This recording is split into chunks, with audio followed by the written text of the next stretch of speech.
Baik, saya kembali ke Mas Wahyu. Mas Wahyu, pada saat Anda berkunjung di tahun 91 dan juga 99 dengan Presiden Gus Dur kala itu ya, apakah sudah ada pembicaraan-pembicaraan yang saat ini kemudian menuai sorotan seperti salah satunya bahwa Iran ini akan membangun pabrik nuklir di negaranya? Apakah isu-isu ini juga sempat terdengar, Mas Wahyu?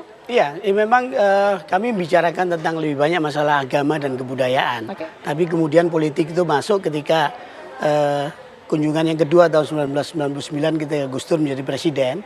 Dalam kunjungan waktu itu kami dijamu Presiden Muhammad Khatami. Dia mengatakan bahwa memang tuduhan-tuduhan itu tidaklah benar menurut mereka. Jadi selalu dianggap kita selalu disudutkan sebagai negara state sponsor terorisme, ya kan? Kemudian jadi penghasil nuklir dan seterusnya. Tapi sampai sekarang juga belum pernah terbukti kan. Tapi kan enak saja itu sebelah menuduh begitu rupa. Nah itu jadi selebihnya memang mereka banyak memberikan penjelasan sifatnya normatif keagamaan karena mengatakan bagaimana menjaga hubungan baik antara perbedaan pemikiran keagamaan atau mazhab agama antara Sunni di Indonesia dengan Syiah di Iran itu. Jadi rupanya waktu itu Gus Dur mencoba untuk mencari titik temu, ya kan, yang memang selama ini menurut beliau karena memang belum dikomunikasikan secara intensif sehingga timbul kesalahpahaman seperti itu. Oke, baik. Bu Susi, kalau saat ini ada upaya dari Presiden Rusia begitu ya, Vladimir Putin untuk kemudian menjadi mediator, bahkan sudah ada rencana untuk menemui Menteri Luar Negeri dari Iran begitu. Anda melihat motivasi dari Putin ini apa, Bu? Ya kalau lihat dari kesan dari seorang wartawan di CBS yang mengatakan yang sulit diprediksi adalah masuknya Putin karena selalu Rusia itu mau masuk untuk mencederai lah hubungan Amerika dengan negara-negara lain. Tapi sebetulnya harus ada permainan yang seakan-akan ada sekelompok negara yang juga ikut membela Iran karena Iran nggak boleh ditinggalkan sendiri ya. Dalam artian balance of power selalu menjadi kunci ya dalam hubungan internasional. Kalau Anda nggak bisa membalance kekuatan ya Anda yang kena tindas karena yang kuat itu bisa melakukan apapun juga, yang lemah akan menjadi korbannya.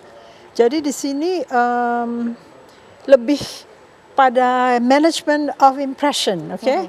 Jadi kesan-kesan yang di manage itu jelas terjadi. Jadi Iran ingin kelihatan bertemu dengan Putin, Putin ingin kelihatan menolong Iran, Donald Trump ingin kelihatan seperti orang yang mendahului apapun yang akan disepakati antara Abbas dengan Putin.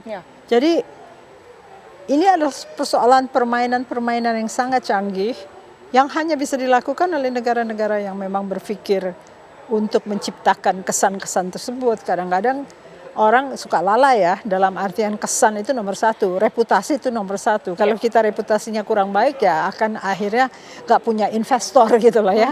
Jadi kesan-kesan itu memang dipermainkan untuk sampai nanti eyeball to eyeball. Kalau eyeball to eyeball artinya kalau mereka Putin dan Donald Trump udah merasa risikonya terlalu besar untuk terjadinya perang nuklir, mereka berhenti. Ini belum sampai, baru kira-kira baru berhenti artinya gencatan senjata? Iya, kalau enggak kan mereka akan terjun. Ini masih lama ya kalau untuk posisi gencatan senjatanya. Ya permainannya itu masih game of chicken ya. Siapa yang duluan swerve? Nah kalau yang duluan swerve itu yang akan kalah. Baik. Jadi kayaknya dua mobil mau bertabrakan, siapa dulu yang menghindar. Nah kalau sampai risikonya bisa dihitung, pasti berhenti mereka. Tapi kan sekarang masih omongan-omongan, masih omon-omon lah ya. Oke, baik. Anda sendiri seperti apa Bang Faisal? Dari kacamata Anda melihat aksi yang kemudian dilakukan Putin ini, apakah juga merupakan salah satu strategi menunjukkan pengaruhnya di Timur Tengah atau bagaimana?